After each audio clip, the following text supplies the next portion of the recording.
ሰሞነኛዋ የኢትዮጵያ ወጣቶች አይነ ማረፊያ ምስጢረ ስላሴ ታምራት የዳግማዊ አፄ ምኒልክን አራዳ ጊዮርጊስ ያለ ሐውልት ወደ ምዕራብ አዲስ አበባ ዙራ ምኒልክ ብላ በመጥራት አራት ነጥቦችና አንድ ቃል አጋኖ ቁጭ አድርጋላቸዋለች። በዚህ የማህበራዊ ትስስር ገጽ ልጥፏን በሺዎች የሚቆጠሩ የመውደድ ምልክቶችን፣ በመቶዎች የሚቆጠሩ አስተያየቶችን፣ በአስርታት የሚቆጠሩ የሀሳብ መጋራቶችን አፍሳለች። የኢሃፓ ዋና ጸሐፊ በዚህ ዓመቱ ምርጫ በምትወዳደርበት ትብብር ለኢትዮጵያ አንድነት በሚሰኘው ቅንጅት ስምም እንኳን አደረሳችሁ መልእክት አስተላልፋለች። ቴዎድሮስ ካሳሁን ገርማሞ ቴዲ አፍሮ በዋዜማው ባስተላለፈው መልእክት የኢትዮጵያን መንግስት አብዝቶ እንደተቸና ለአርሲ ሟቾቹ ግንናው እንደገለጸ ታዝበናል። እኛ ግን ታላቁን የአድዋ ድል እንደሚከተለው ባለ ልዩ ዝግጅት ከልባችሁ ማዕከል ልንተክለው ወደናል። አብራችሁን ዝለቁም። ሄደ ዘለቀ እስከ ጠረፉ የቃኘው ፈረስ ያሞራ ክንፉ ልቤ ዘላለም የማይለየው የዳኛው አሽከር መኮንን ቃኘው ከላጊ አንስቶ ምጥዋ ድረስ ቃኘው ይሉታል የዚያን ሰው ፈረስ። ይህ ግጥም የአድዋ ዘማቹ የሐሰን አማኑ ነው። አዝማሪ ሐሰን አማኑ በአድዋ ጦርነት ወቅት ከአርበኞች ጀርባ ወኔ በመስጠት አዝማሪዎች ከፍተኛ ሚና ተጫውተዋል ሲባል ስማቸው ቀደም ብሎ የሚጠቀሰው ናቸው። አዝማሪ ሐሰን አማኑ ማየት የተሳናቸው ነበሩ። ሐሰን አማኑ በመሳፍንቱም በነገስታቱም እጅግ የታወቁና የተከበሩ አዝማሪ ሆነው ዘልቀዋል። በአድዋ ጦርነት ወቅት ጦር ሜዳ ድረስ በመጓዝ በግጥም እየሸለሉና እየፎከሩ ጦረኞቹን ሲያጀግኑ የነበሩ ሰው ተብለው በታሪክ ድርሳን አሰፍረዋል። ሐሰን አማኑ ውልደታቸው ወሎ ነው። ሐሰን አማኑ በዋናነት የንጉስ ሚካኤል አዝማሪ ቢሆኑም በአፄ ዮሐንስ አራተኛም በዳግማዊ አፄ ምኒልክም ዘንድ እጅግ ተወዳጅ ነበሩ። እንደ ሌሎች አዝማሪዎች ሁሉ ሐሰን አማኑን በሰላሙ ጊዜ ያዝናናሉ፣ በጦርነት ጊዜ ያበረታታሉ፣ የጀግንነትን ስራ የፈጸሙትንም ያሞግሳሉ፣ በሞት ጊዜም ያጽናናሉ። ሸዋ ነው ሲሉት አድዋ የታየው ሽናሻ ምላሽ ወንዱ አባዳኘው ወዳጁም ሳቀ ጠላቱም ከሳ ተንቀሳቀሰ ዳኛው ተነሳ አራቱም ማሃጎር ለሱ እጅ ነሳ እያሉ በተመሳሳይ መልኩም ከአድዋ ጋር በተያያዘ ስለ ወሎ ንጉስ ሚካኤልና ስለ ታላቁ ጀግና ፊት አውራሪ ገበየሁ አባ ጎራው ሐሰን አማኑ የሚከተሉትን የሙገሳ ግጥሞች ተቀኝቷል። ለአብነት ስለ ቀጥተኛ አለቃቸው ስለ ንጉስ ሚካኤል እንዲህ አሉ። ማን በነገረው ለጣሊያን ደርሶ ሚካኤል መጣ ረመጥ ለብሶ። እዚህ ግጥም ውስጥ መጪው ሚካኤል ሰውም መልአክም ነው። ሰው ሲሆን ንጉስ ሚካኤል ነው። መልአኩ ሚካኤል ሲሆን ደግሞ ቅዱስ ጊዮርጊስን አትጊና አጽኝም አድርገው መግለጻቸው ነው። ስለ ፊት አውራሪ ገበየሁ የተገጠሟቸው ሁለት መንቶዎች ግን በስፋት የሚታወቁ ናቸው።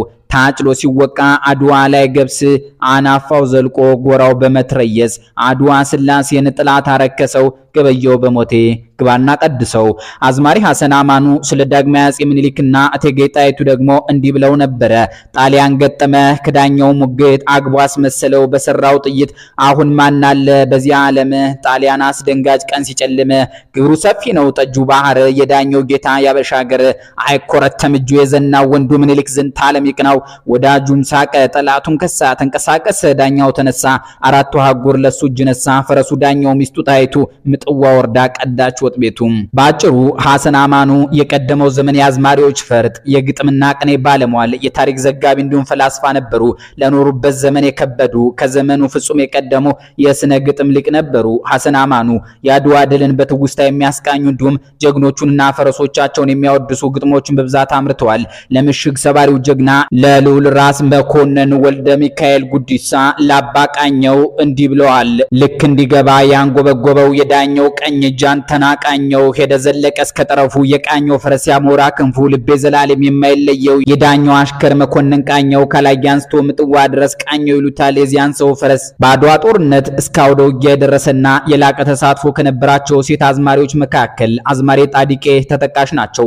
ይህች ጥበበኛ አዝማሪ ገና ጦርነቱ ሳይጀመር እንዲሁም ችግሩን በዲፕሎማሲያዊ መስክ ለመፍታት ጥረት ላይ በነበረበት ወቅት ጣሊያን ለጊዜ መግደያና ለማታሊያ እርቅ ብሎ ወደ ንጉሱ ሲልክ ነገሩ አልጣማትም ነበር። አውድማው ይለቅለቅ በሮቹም ማይራቁ ቀድሞም ያልሆነ ነው ውትፍትፍ ነው እርቁ ስትል የጦርነቱን አይቀሬነት ማስጠንቀቋ ለዚህ ነው።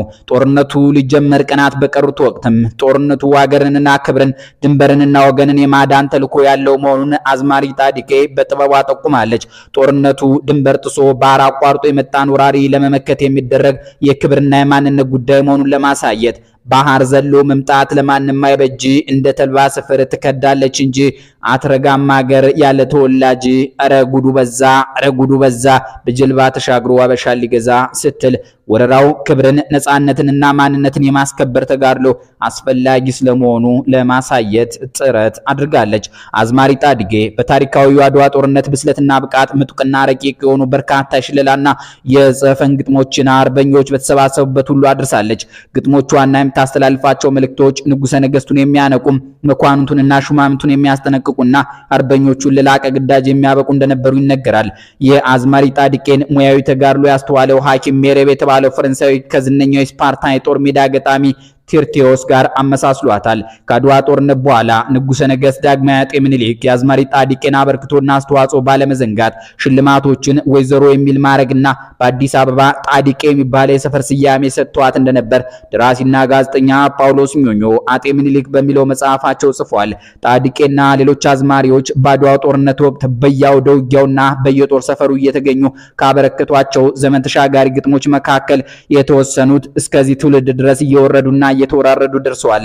ማን እንዳንተ አርጎታል የእርሳሱን ጉትቻ የዳኛው አሽከር አባ ነፍሶ ባልቻ ገበየው ቢሞት ተተካ ባልቻ መድፍ አገላባጭ ብቻ ለብቻ የሚሉት ስንኞች ከ130 ዓመታት በኋላ ዛሬም ድረስ ዝነኛ ናቸው።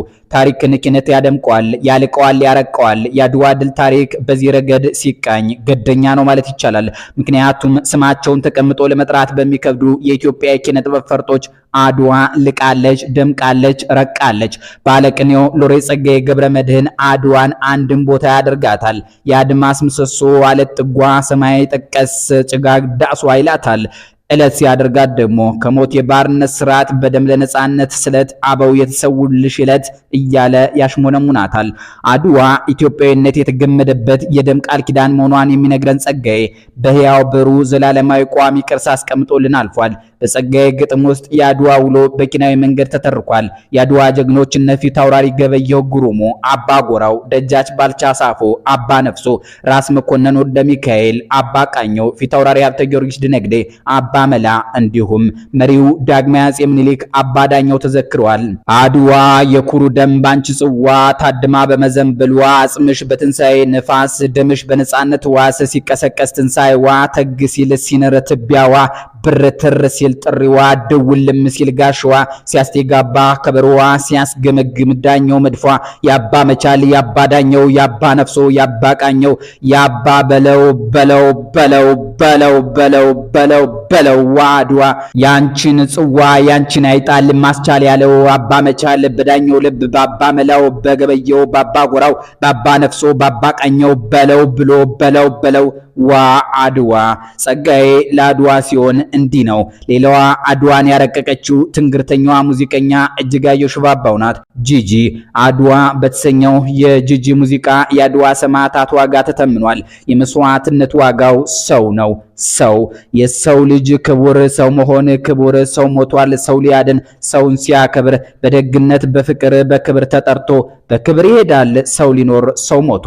ለእጅጋየሁ ሽባባው አድዋ ያለፈ ታሪክ ብቻ አይደለም፣ ዘላለማዊ ነው። ትናንትም ነው፣ ዛሬም ነው። እጅጋየሁ ሽባባውም ልክ እንደ ጸጋዬ ሁሉ አድዋን አንድም ዕለት ወይም ጊዜ አድዋ ዛሬ ናት፣ አድዋ ትናንት መቼ ተነሱና የወዳደቁት በማለት አንድም ቦታ ወይም ስፍራ የጥቁር ድል አምባ አድዋ ብላ በመቀኘት ታመሰጥራታለች። ቴዎድሮስ ካሳሁን ገርማሞ ቴዲ አፍሮ በበኩሉ ጥቁር ሰው በተሰኘ ሙዚቃው አድዋን ከክተት ዘመቻው እስከ ጦርነቱ የነበረውን ሂደት በምናባችን እንድንስል ያደርገናል።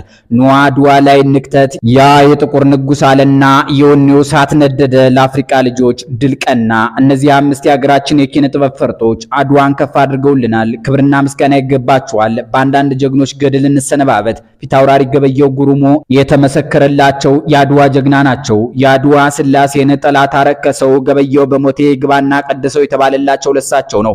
ስለ ፊታውራሪ ገበየሁ ጉሩሞ በምርኮ ወደ አዲስ አበባ መጥቶ የነበረው የኢጣሊያ መኮንን ጆቫኒ ቴዶኒ የጻፈው ማስታወሻ እንዲህ ሲል ይገልጻል። በበኒያን ኪኒና በማዘቶ በሚመሩት መድፎች እየተመቱ አበሾች ወደ ኋላ ሲያፈገፍጉ አይቶ ፈሪ እንዴት ትሸሻላችሁ? እኔ እንዴት እንደምሞት ለንጉሱ ሄዳችሁ ንገሩ በማለት ፈረሱን ባለንጋ አስነስቶ በግልቢያ በሚዘንበው የመድፍ ጥይት መካከል ገባ። እሱን ሲያይ ሁሉም እየሮጠ ተከታትሎ ገብቶ ከመድፎቹ ጋር ተጨፋጭፎና ገድሎ መድፈኞቹን ማረከ። የገበየው ሬሳ ከወደቀበት ቦታ የኛዎቹ ጀግኖች አብረው በመውደቅ የእርሱን ሬሳ አከበሩት። ፊታውራሪ ገበየው በጦርነቱ ተሰዋ። እሱን የሚተካ ሌላ የአድዋ ጌጥ፣ ሌላ ጀግና በአድዋ ደምቆ ታየ። ባልቻ ሳፎ አባ ነፍሶ። እንዲህም ተባለ። ገበየው ቢሞት ተተካ ባልቻ፣ መድፍ አገላባጭ ብቻ ለብቻ።